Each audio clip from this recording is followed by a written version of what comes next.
Hi everyone, my name is Brooke and welcome back to my channel.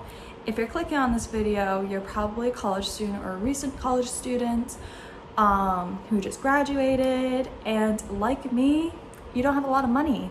So if you would like to learn about some money tips, some things I would have liked to have known before starting college, then just keep watching my video. So buckle in, kids, students, if you will, and prepare to get educated from my mistakes or things I did that just happened to work really well for me. Okay, so to keep myself from rambling too much, I do have my laptop here, so if I'm looking down a bunch, it's because I'm reading off. So I'll just get right into it. So my first kind of tip is taking the time to figure out exactly how much you will need for each school year. I know going in, I just kind of looked at like the tuition price and what scholarship I got, and I went, cool, that's what it's gonna be. But I know at least for my school, tuition increased quite a bit, and like they say it's for like inflation rates, but really it's can be for a whole bunch of stuff, like if they're trying to put in new buildings or whatever. So prepare for that to increase.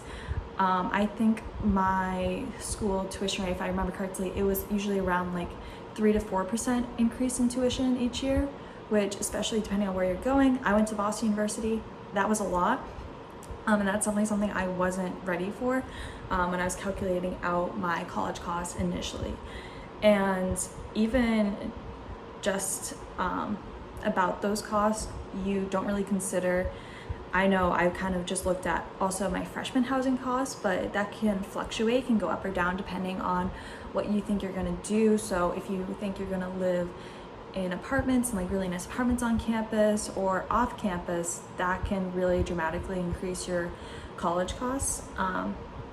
So definitely look into that, consider that, so you're actually prepared about how much you're gonna be spending and can think about your finances a little bit more way ahead of time.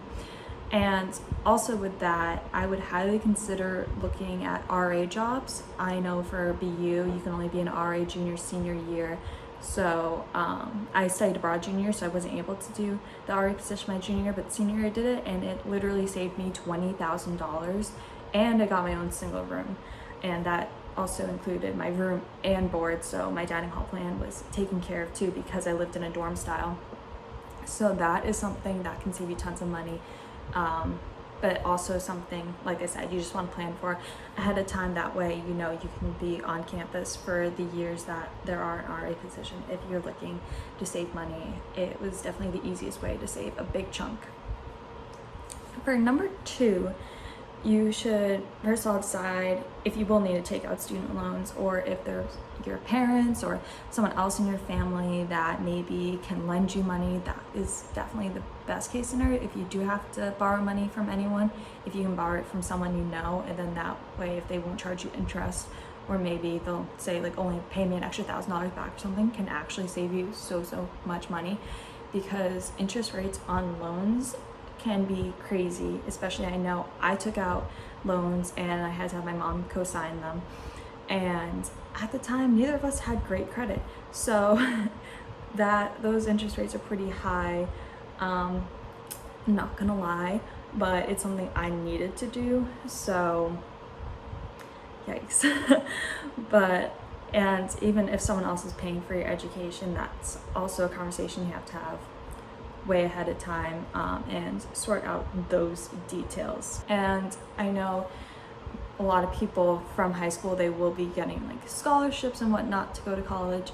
It's super important to, if you're relying on that as a way to pay for some or maybe all of your college education, to definitely secure the details on that and see if it is a renewable scholarship.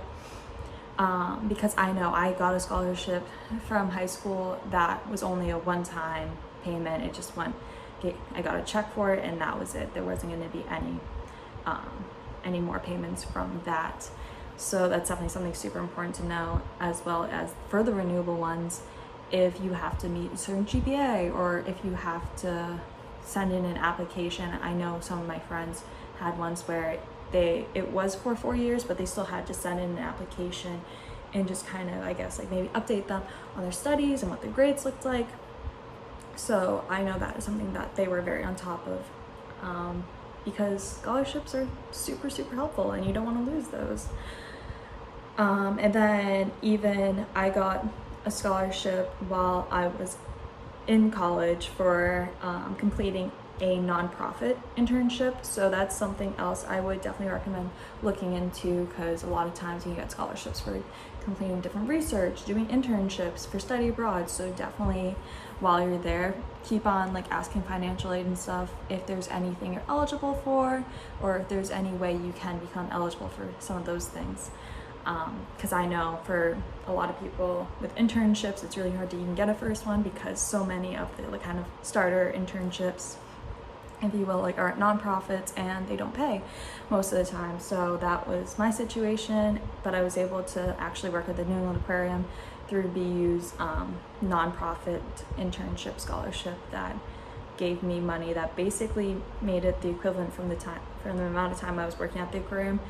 It basically was like paying me minimum wage, but I just got it like upfront from my college. So that made it really a lot less stressful of a situation, especially with commuting there and whatnot. It helped out with those costs.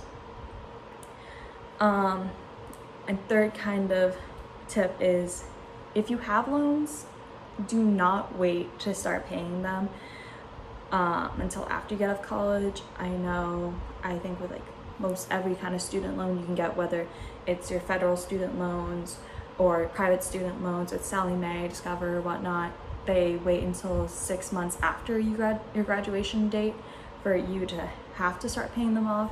But most loans don't have any kind of fees or penalties if you start prepaying your loan before that time comes. And interest does start as like soon as it gets dispersed to school. So you don't even realize how quickly that interest really piles up. So even if you can't pay a bunch of money, even like $50 a month on your loan will really help to keep that interest rate down. Because speaking from experience, if you take the loan and you're just like, oh, whatever, like it's sitting there, it's paid for, I don't have money to help with that at all. You can like quickly look back at your loan account like a year or two later, and it can be like an extra like few $100 or even like $1,000 more on top of the initial principal amount that you took out. So if I could go back and really like change anything, I would have been like at least paying like $50 or like $25 on my loans, just to kind of keep them down a little bit more. But even now, I just graduated in May of 2020, and it's July 12th right now, I think, and I have been paying my loans off, at least like a small amount on all of them, for like about a year now. So it's definitely been something that's helpful. I can't even imagine how scary my loans would look right now if I haven't been doing that. So do that. If you take anything from this video, that is what you should take. So another tip I have is to consider taking community college courses over the summer to fulfill elective requirements. I know a lot of people have extra credits, like they get to transfer over from AP courses they might have taken in high school and whatnot, and that really frees up their time, whether they want to like study abroad or if they want to graduate a semester early, which that saves a bunch of money. I even have friends that graduated a whole year early, which go them. They are very, very ambitious. I graduated in the 4-year time span, but I did take community college courses. That way I could make sure that I freed up time, and it was so much cheaper than if I were to take in the class like over the summer at BU or piled an extra class on. So especially one of the classes I took was calculus, because I did not want to take it at BU, because BU just makes everything like way harder than it needs to be sometimes. So with calculus, it was kind of a sensitive area for me, so I decided to take that and a psychology course at a local community college over the summer. And so yeah, that definitely freed up some space, especially I was like changing my major and whatnot, so that definitely made it possible for me to fit everything in and not worry about taking a semester abroad and not having all of my requirements by May 2020. next tip, don't devote your whole life to working a part-time job, but do consider getting a job on campus. While like that can seem kind of contrary to this video with like money tips and whatnot and like saving money, it's really not worth it in my opinion to spend so much time working while in college, because I was paying a lot of money, so I wanted to, you know, be able to actually experience what I was paying for. And if I was working crazy hours, I wouldn't have been able to do that. I would have been stressed all the time.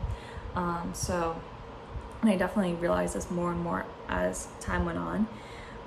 So that's also where I kind of bring up the whole thing about being an RA on campus, because that was my job for my senior year. And it was really not that much time I had to devote to it, and it didn't really like pay me like weekly.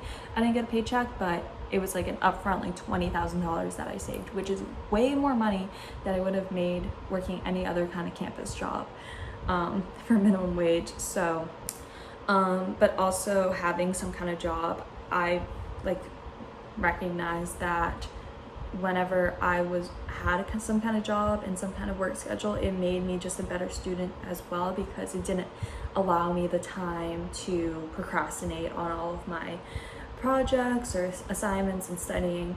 So it, besides just giving you some like extra spending cash, it can really help you with your studies as well. One major tip that I know a lot of college students don't even consider doing is getting a credit card. Credit cards, I know, have like such like a negative connotation to it, because you think like you're just gonna get interest rates like piles up, miles high on top of them. But if you're smart about it, it can make your financial future just so much better, so much quicker if you start working it while you're still in school. So I applied for the Discover Student Credit Card. I don't even have to say this isn't sponsored, because look at my subscriber count. But I have the Discover Student Credit Card even to this day after graduating, which is really great too. So I can like continue to just have that card and not get a new one after graduating. But with that card, I was able to apply for it and I was eligible. And I just used it as if I would use like my debit card for my bank account, but I would only make purchases if I knew I had that money in my bank account. So I was able to just use it and really like slowly build up my credit, because even I have friends working at really good companies making good money right now, but their credit score isn't that great, and that makes it harder to do things on your own, like rent an apartment. And a big thing that affects your credit score that not a lot of people know about is the like lifespan of your accounts. So graduating college and then just getting a credit card isn't going to look as nearly as good as if you spent those 4 years with a credit card and have just been making even just like lunch or grocery purchases with it. And then also by the time you graduate too, you'll probably have a pretty decent size allowance on that credit card as well. Not saying that you should like ever max it out unless, like I said, you know you have that money in the bank account. And also it's like also making a little bit of free money if you already are going to be making a purchase, because most credit cards will have like 1% back or 2% back on certain purchases. So I always use my credit card just because of that as well, because every little bit really does add up. So definitely go get some kind of student credit card. Like I said, I use Discover and I really liked it. And within the United States, I will say it was very widely accepted, but I know in other countries Discover isn't as accepted. But if you're going to be a college student in the United States, I would definitely recommend it. So start building your credit, because it's super important as you get older. So the last thing I'd really say is avoid spending money on material things. And invest more in your college experiences, which, yeah, like I feel like that's something like everyone says is like, you know, limit your spending and whatnot. But really, I would say definitely, for me personally too, I'm much more of like an experienced kind of person. Like I love traveling, I love going to concerts and whatnot.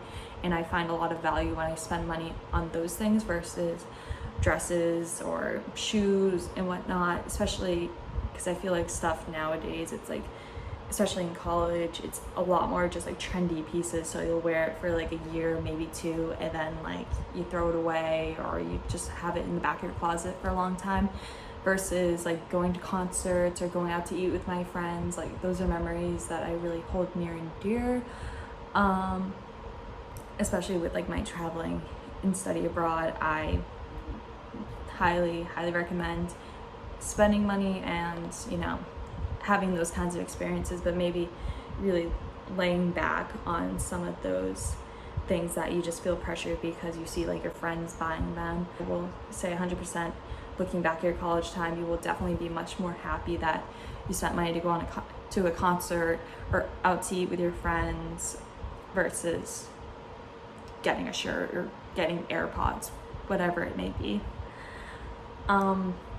Yeah, so I think that pretty much sums up kind of like my experience and like things I've learned while in college. I'm definitely not an expert on money and whatnot, but if you have any questions, I still am $60,000 in debt, but I've already paid like $24,000 just from being really good at saving money and working hard towards it. So it's hard to do, but we got it. We will get out of debt. And I think my tips definitely will provide you some kind of insight and help. So thank you for watching. If you would like to see more of my Boston vlogs, content, and college, like post-college, like college experience kind of videos, please feel free to subscribe, like, comment, whatever you want to do. Thank you guys, and I'll see you in the next video.